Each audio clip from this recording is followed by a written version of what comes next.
Começa agora um programa que traz tudo sobre o livro mais lido em todos os tempos. Apresentamos O Som do Livro.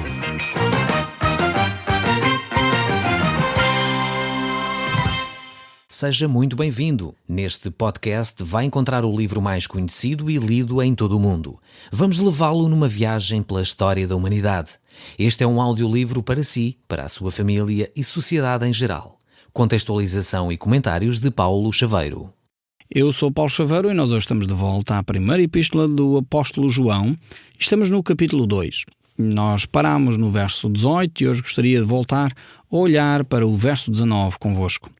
Então vamos ler este texto bíblico e diz assim: Eles saíram do nosso meio, entretanto não eram dos nossos, porque se tivessem sido dos nossos, teriam permanecido conosco. Todavia, eles se foram para que ficasse manifesto que nenhum deles é dos nossos. Em textos como estes nós verificamos que nem todos aqueles que frequentam uma comunidade cristã são verdadeiramente filhos de Deus ou não pertencem a Deus. Agora, é realmente importante nós percebermos a nossa filiação a Deus. E porquê é que a pessoa não é filha de Deus, de acordo com este texto bíblico, e há vários outros que mostram isso? É que realmente tem a ver com a forma como nós abraçamos ou não as verdades bíblicas. Quando nós começamos a negociar com a verdade bíblica, a querer dizer ou fazer a Bíblia dizer aquilo que nós queremos, então aí realmente começamos a manifestar a nossa derrapagem na fé cristã. Não quero dizer com isto que nós não devemos questionar, não estou a dizer com isto que nós não devemos pesquisar, não é nada disso, é óbvio que nós devemos ter uma mente crítica, analítica, olhar para os textos, verificá-los, analisá-los no seu contexto histórico, no seu contexto cultural, no seu contexto literário, e temos que fazer esse trabalho de casa. Aqui não tem a ver com dúvidas que nós temos eventualmente, às vezes até da nossa caminhada cristã. Não é disto que estamos a falar. Estamos a falar daquelas pessoas que muitas vezes fazem afirmações ou vivem vidas que são claramente contrárias à vontade de Deus e mantêm-se nisso e justificam as suas ações, achando que assim é que é correto, tentando levar pessoas atrás deles. É disto que o apóstolo João está aqui a falar. Portanto, nesse sentido, é que ele fala que há pessoas que se afastam do grupo, se afastam da verdade, se afastam daquilo que é o ensino bíblico e por isso não permanecem connosco. Aqui não tem tanto a ver com uma posição geográfica, porque poderíamos ter esta leitura, dizer, ok, a pessoa saiu desta igreja, foi para aquela igreja, então já não pertence ao cristianismo e não sei o quê. Não, às vezes a pessoa sai de uma determinada comunidade porque chegou ali o fim do seu ministério, Deus chamou-o para o outro lado, para fazer outro trabalho, e não há crise se nós saímos como deve ser, saindo com as coisas bem esclarecidas, com conversas, sendo até enviado, se possível, pela igreja onde nós estamos. Agora, há alturas em que isso não dá, porque às vezes estávamos numa comunidade cristã que não ensinava a verdade bíblica. Então aí nós temos que tomar uma decisão. Ou ficamos lá, ou temos que, de facto, encontrar uma comunidade que ensine as verdades bíblicas. E é por isso mesmo que às vezes quando olhamos para este texto pensamos, bem, temos que ficar sempre no mesmo sítio. Não. Às vezes o permanecer connosco é permanecer dentro daquilo que é a verdade bíblica, e isso muitas vezes acontece que temos que sair da comunidade onde estamos para procurar uma que esteja dentro da verdade bíblica. Alguns dos nossos ouvintes têm-me ligado a perguntar: Paulo, eu estou a frequentar uma determinada igreja onde o líder religioso está a cometer adultério, vive em corrupção, tem um determinado número de vícios, será que eu devo lá ficar? Para mim é claro que não. A Bíblia mostra que esta pessoa, que supostamente se chama líder religioso, não está a viver dentro dos padrões de Deus. Então não há problema nenhum em a pessoa procurar uma comunidade cristã que viva dentro dos padrões de Deus. E tenha o rótulo que a igreja tiver. Atenção, eu não estou a falar de rótulos mais uma vez. E aqui o apóstolo João não está a falar de rótulos também. O nosso problema é que nós gostamos de pôr rótulos em tudo. E pensamos, bem, se esta tem à frente da porta igreja X, é uma boa igreja. Pode ser ou não ser, depende do líder e da comunidade que lá está. Porque há igrejas que têm um nome muito bonito, mas depois na prática não se coadunam com o ensino das Escrituras, não vivem dentro dos padrões de Deus. Então temos que ir com uma mente aberta, é verdade, mas também ir com uma mente analítica, analisando as coisas, uma mente que olha para as Escrituras e verifica se o que está a ser ensinado e vivido é ou não em conformidade com os ensinos bíblicos. É por isso que o texto bíblico do apóstolo Paulo nos desafia a vigiarmos, permanecei firmes na fé, portai-vos varonilmente e fortalecei-vos. Ou seja, vivam vidas, mais uma vez, dentro dos padrões de Deus. Este é o grande desafio à fé, viver firme na fé. E viver firme na fé muitas vezes é confrontar quem não está a viver dentro dos padrões de Deus, seja padrões éticos, morais ou teológicos. Mas para isso nós temos que conhecer quais são os padrões de Deus. Eu não posso dizer a uma pessoa que ela está a viver fora dos padrões de Deus se eu próprio não sei quais são. Então eu tenho que estudar, tenho que analisar, tenho que ouvir para poder ficar inteirado eu próprio de quais são os padrões de Deus. Se eu não sei que é pecado mentir, se uma pessoa está a mentir, como é que eu vou dizer que aquilo é errado ou deixa de ser? Eu tenho que primeiro saber que mentir é errado, não é? Então, depois de eu saber isto, então eu posso dizer, desculpe, mas essa situação você está a errar, não está a fazer de acordo com o ensino bíblico. E aí torna-se mais grave se essa pessoa, então, se afirma filha de Deus, se afirma líder religioso. Então, não tenhamos ilusões. Ser líder de uma religião pode não significar muito. É verdade que temos que ter respeito pelos líderes religiosos. A Bíblia diz isso muito claramente também. E não devemos aceitar condenação em relação aos líderes religiosos a menos que haja 2 ou 3 testemunhas. Portanto, temos que ter muita atenção porque os líderes religiosos, na sua maioria, são homens íntegros, homens sérios, homens que vivem a verdade do Evangelho ao mais alto nível. Portanto, mas, infelizmente, há exceções, como o próprio apóstolo João nos diz aqui. E nós temos que estar atentos a essas exceções.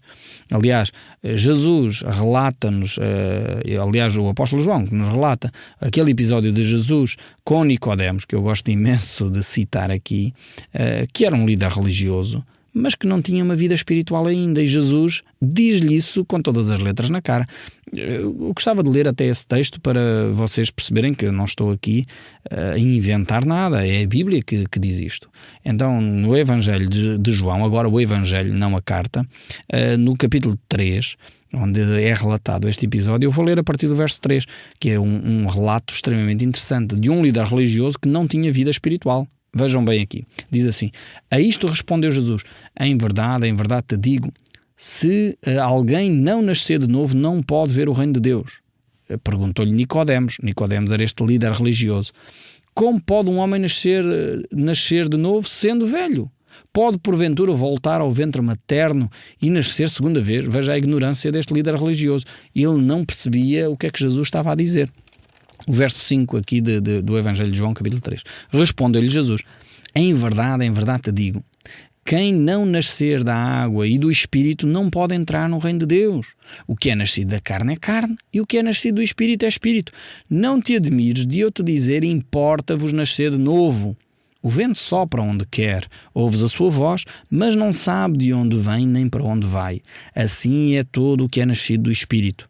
Então lhe perguntou Nicodemos, como pode suceder isto? E acudiu-lhe Jesus, tu és mestre em Israel e não compreendes estas coisas? Vejam bem que o próprio Senhor Jesus estava admirado que este mestre de Israel, este sacerdote de Israel, não percebia o beabá da espiritualidade. E infelizmente nós muitas vezes, 20 séculos depois, continuamos ignorantes sobre estas matérias e achamos que o importante é ter um estatuto qualquer dentro de uma igreja qualquer, ter um título dentro de uma confissão religiosa. E isso não serve de nada se nós não nascermos de novo. Se nascermos de novo faz todo o sentido. Compreenda aqui a ligação das coisas. Não estou a dizer que não serve de nada, ponto final. Não, faz todo o sentido se nós temos uma relação pessoal com Deus, se nós já nascemos de novo, se nós entendemos as verdades espirituais, faz todo o sentido nos envolvermos a partilhar esta verdade com os outros. E é por isso que o apóstolo Paulo diz, quem deseja o episcopado, excelente obra deseja. Ou seja, é importante, se a pessoa tem um relacionamento com Deus íntimo, e ainda bem que a maioria das pessoas, dos líderes que estão a assumir as suas funções, o têm, isto é importantíssimo ser dito, é vital que a pessoa desempenhe funções de liderança e leve outras pessoas a conhecer melhor a Deus. Mas há também situações em que a pessoa tem os títulos, tem os cargos, mas não percebe minimamente a vida espiritual. Então, não é os cargos que significam que a pessoa automaticamente sabe sobre a vida espiritual. É olhar para as Escrituras, é conhecer as Escrituras. Então, não nos deixemos enredar, não nos deixemos iludir. Não é o título de apóstolo não sei quantos, bispo não sei das quê, pastor não sei quê, padre não sei quantos, que faz diferença. Não faz. O que faz diferença é nascer de novo. É importante realmente nós termos esta percepção da vida espiritual. E é por isso que às vezes nós olhamos para um determinado líder religioso e nós pensamos: mas esta pessoa só fala de filosofia, mas esta pessoa só fala de problemas sociais. Mais valia ele estar à frente de uma instituição de solidariedade social do que à frente de uma igreja. Nós temos que entender que a vida espiritual acontece ao nível espiritual.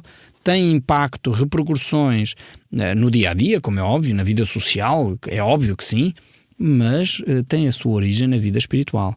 Então ouçamos aquilo que o apóstolo João nos diz aqui nesta primeira carta que ele escreve, no capítulo 2. Tínhamos esta percepção muito clara. E o verso 20 ele prossegue a dizer: e vós possuís a unção que vem do Santo, e todos tendes conhecimento.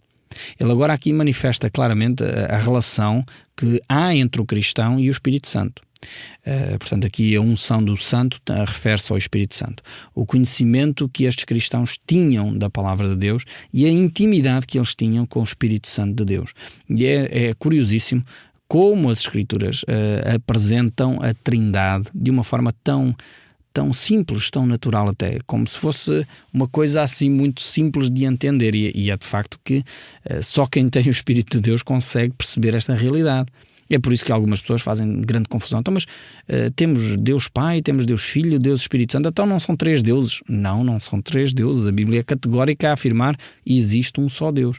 Então, mas como é que chegam à conclusão que o Espírito Santo é também Deus? É óbvio que é cruzando informação, cruzando os textos bíblicos. Aqui o apóstolo João, mais uma vez, revela aqui a unção do Santo, referindo-se a esse Espírito Santo. O próprio Senhor Jesus Cristo nos disse, quando estava entre nós, quando o apóstolo João, mais uma vez no Evangelho, escreve no capítulo 14, o verso 16, transcrevendo as palavras de Jesus, ele disse: mas o Consolador, o Espírito Santo, a quem o Pai enviará em meu nome, este vos ensinará todas as coisas, que vos fará lembrar de tudo o que vos tenho dito.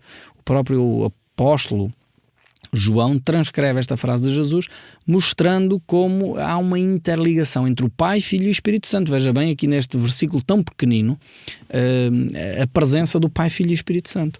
E depois o apóstolo Paulo, mais uma vez também em Corinto, revela esta mesma verdade quando ele diz: porque qual dos homens sabe as coisas do homem, senão o próprio Espírito que está nele? Assim também as coisas de Deus ninguém as conhece, senão o Espírito de Deus. Mas Deus nos-lo revelou pelo Espírito, porque o Espírito a todas as coisas perscruta, até mesmo as grandezas de Deus. Ora, nós não temos recebido o Espírito do mundo, e sim o Espírito que vem de Deus, para que conheçamos o que por Deus nos foi dado gratuitamente. Disto também falamos, não em palavras ensinadas pela sabedoria humana, mas ensinadas pelo Espírito, conferindo coisas espirituais com espirituais. Ora, o homem natural não aceita as coisas do Espírito de Deus, porque lhe são loucura, e não pode entendê-las, porque elas se discernem espiritualmente. Percebe agora porque é que às vezes há tanta dificuldade nas pessoas de compreender a palavra de Deus? É porque as coisas de Deus se discernem espiritualmente, e uma pessoa que não tem o Espírito de Deus não entende, não consegue, por mais esforço intelectual que ela faça, ela não consegue chegar lá, porque o Espírito de Deus se entende pelas coisas espirituais. E aquilo que não é espiritual para ela, se ela não tem o Espírito de Deus, fica simplesmente por aquilo que é natural e humano. Eu tenho tido o privilégio de estudar a Bíblia com um variedíssimo leque diferenciado de pessoas. Já tenho estudado a Bíblia com pessoas que são analfabetas, já tenho estudado a Bíblia com pessoas que são professores catedráticos, e tem sido um desafio tremendo. Eu lembro-me um estudo simples que eu faço, que é o estudo do Evangelho de João com essas pessoas. Uma certa vez estava a estudar com um professor catedrático e eu próprio fiquei pasmado como esta verdade bíblica que eu acabei de ler é uma realidade. Aquele senhor todo bem formado, um professor universitário, com toda a formação académica que ele tinha, eu estava a estudar o beabá do Evangelho, o Evangelho de São João, com perguntas muito simples, muito fáceis de entender, e a admiração deles. Mas isto, que interessante, eu nunca tinha visto isto assim, nunca tinha pensado nestas questões desta maneira. E foi tão curioso que eram as mesmas expressões que uma pessoa que não sabia ler nem escrever fazia. Porquê? Porque as verdades espirituais não têm a ver com o curso académico, têm a ver com vida espiritual. E quando Deus se revela, independentemente do curso que a pessoa tenha, a pessoa chega lá, porque é revelado pelo próprio Espírito de Deus. Lembro-me de um caso concreto de um senhor que, mais uma vez, não sabia ler nem escrever, mas isto não põe em causa absolutamente a inteligência e a capacidade da pessoa, porque há pessoas muito bem formadas que não sabem ler nem escrever e há pessoas extremamente mal formadas que têm cursos universitários. E eu conheço, infelizmente, alguns muito mal educados, muito mal formados, mas que têm cursos universitários, porque isso tem a ver com a aprendizagem da vida e não tem a ver só com a formação académica.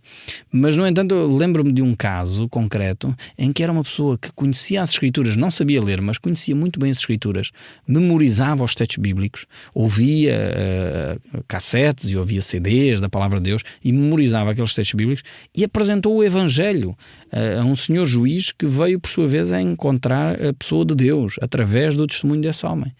E porquê? Porque não tem a ver com grau académico, nem posição social, nem poder económico. Tem a ver com vida espiritual. E esse homem que tinha uma condição humilde, um homem que não sabia ler, apresentou a pessoa de Deus a esse juiz, que tinha uma posição social elevada, condição económica favorável, mas, no entanto, não tinha a vida de Deus na sua vida. E ele pôde compreender esta verdade espiritual porque Deus lhe revelou, através de um simples homem que conhecia a Deus. E este é o maior tesouro que nós podemos ter, é conhecer a Deus, e o Deus unigênito, o Deus poderoso, o Deus grandioso revela-se ao nosso coração. E é isso que aqui temos expresso no texto bíblico. E vemos estas expressões aqui que o apóstolo utiliza, que são expressões realmente muito interessantes. E ele utiliza estas mesmas ideias, quer no verso 20, quer no verso 27 deste capítulo 2. E ele diz assim, eu vou ler estes dois textos em sequência, como se fossem um só, para você ver as semelhanças. Diz assim, e vós possuís unção que vem do Santo, e todos tendes conhecimento. E depois diz, quanto a vós outros, a unção que dele recebeste permanece em vós, e não tendes necessidade de que alguém vos ensine. Então estas palavras aqui que o apóstolo usa, mostra claramente que podemos entender a Bíblia e não precisamos de um diploma, de um seminário, de um curso universitário, porque a Bíblia entende-se por via espiritual. É por isso que eu creio que até pessoas com dificuldades cognitivas podem chegar ao conhecimento de Deus, porque tem a ver com vida espiritual, não tem a ver com intelectualidade. Eu quero dizer, já tenho dito isto várias vezes, as maiores barbaridades que eu tenho ouvido acerca da Bíblia são de pessoas que se dizem, que se afirmam teólogos. São pessoas que supostamente fizeram um curso universitário na área da teologia e depois dizem às vezes disparates terríveis sobre as Escrituras. E eu fico abismado, porque as maiores barbaridades que eu tenho ouvido são de pessoas supostamente formadas a nível universitário, mas não conhecem Deus. Então a formação académica não dá conhecimento de Deus. O que dá conhecimento de Deus é vida, é experiência. É por isso que Jesus diz que o homem sábio é aquele que sabe a palavra de Deus e vive. Porque a pessoa que só sabe a palavra de Deus é um louco, diz Jesus. E não sou eu que estou a dizer, atenção, é Jesus que diz. Portanto, se tiverem reclamações, falem diretamente com Jesus, porque foi Jesus que disse estas palavras. Aquele que sabe a Bíblia e não a vive, então é um louco. Mas aquele que sabe a Bíblia e a vive é um homem sábio. Como é que nós somos loucos na nossa vida quando nós sabemos que não precisamos andar ansiosos por coisa alguma? Antes deveríamos fazer conhecidas todas as nossas petições diante do Pai e nós continuamos ansiosos. Que loucura, realmente Jesus tem razão. É uma loucura. Nós sabemos que podemos descarregar os nossos fardos com Jesus e tomar o fardo dele, que ele é leve e suave. E em vez disso nós andamos a carregar os nossos pesos às costas. Que loucura, Jesus tem razão. Nós precisamos realmente viver mais o cristianismo, viver mais os princípios de Deus e descarregarmos-nos desse suposto conhecimento que nós temos, que muitas vezes é meramente intelectual e não passa para a nossa vida. Vivamos mais e sejamos menos orgulhosos, menos sábios aos nossos próprios olhos. Certamente teríamos vidas de melhor qualidade se nós vivêssemos um cristianismo mais próximo das Escrituras. Mas voltando aqui ao nosso texto bíblico, o verso 21 daqui do capítulo 2 da primeira carta que João escreve diz assim: não vos escrevi porque não saibais a verdade, Antes porque a saibais e porque mentira alguma jamais procede da verdade. Ou seja, o apóstolo João, como eu disse, está preocupadíssimo com os tais gnósticos, aquela facção que vivia dentro das comunidades cristãs, mas que tinham umas mentirinhas misturadas com verdade.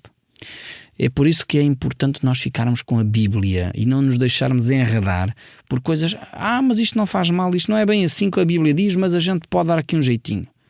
Não podemos dar jeitinho nenhum, é o que diz aqui o apóstolo João. Nós não podemos, ou somos apostólicos e vivemos dentro dos princípios apostólicos, ou dar jeitinhos não faz parte do cristianismo. Ser cristão é viver as verdades bíblicas. Diz aqui o texto bíblico que a mentira jamais alguma vez procede da verdade. Ou seja, ou a Bíblia diz que caminho nós temos que seguir e o caminho é Cristo.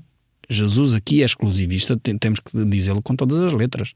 Jesus é exclusivista. Ele não é exclusivista quanto à igreja. Ou seja, não é na igreja numa só igreja que há salvação, mas é em Cristo que há salvação. E a igreja pode ter vários rótulos à frente. E hoje em dia tem havido até várias igrejas com nomes muito interessantes, muito diferentes daquilo que nós estamos habituados, e às vezes até ficamos, será que isto é uma igreja realmente que ensina a Bíblia? Mas o problema não está nos rótulos, o problema está na vida. O problema está na aplicação prática da Bíblia. E não podemos pensar que um rótulo bonito logo automaticamente é uma igreja verdadeira. Não. A igreja é verdadeira se vive a verdade. Agora, se ela mistura mentiras, então já não é verdade. Percebe? É o que o apóstolo João está aqui a dizer por outras palavras. E nós temos que ter muita atenção a este aspecto. E depois ele segue no verso 22. Quem é o mentiroso senão aquele que nega que Jesus é o Cristo? Este é o anticristo. E o que nega o Pai, nega o Filho. Vejamos aqui este texto que é sério, isto é muito sério. Infelizmente há pessoas que se dizem religiosas, mas estão constantemente a negar a divindade de Cristo. Mas, no entanto, dizem, não, seguimos o Pai. O que o texto bíblico diz é que quem nega o Pai, nega o Filho, e quem nega o Filho, nega o Pai. Eu não posso dizer, eu creio muito em Deus, Deus Pai para mim é tudo, e depois diz que Cristo não é Deus. Diz que Cristo, de facto, não é o verbo que se fez carne. Não, Ele é um Deus menor, ou afirmam, é um Deus menor, é um bom homem. Mas, no entanto, estão a negar a divindade de Cristo. Precisamos voltar às Escrituras, ouvir o que a palavra de Deus diz. O Som do Livro, uma produção da Rádio Transmundial de Portugal.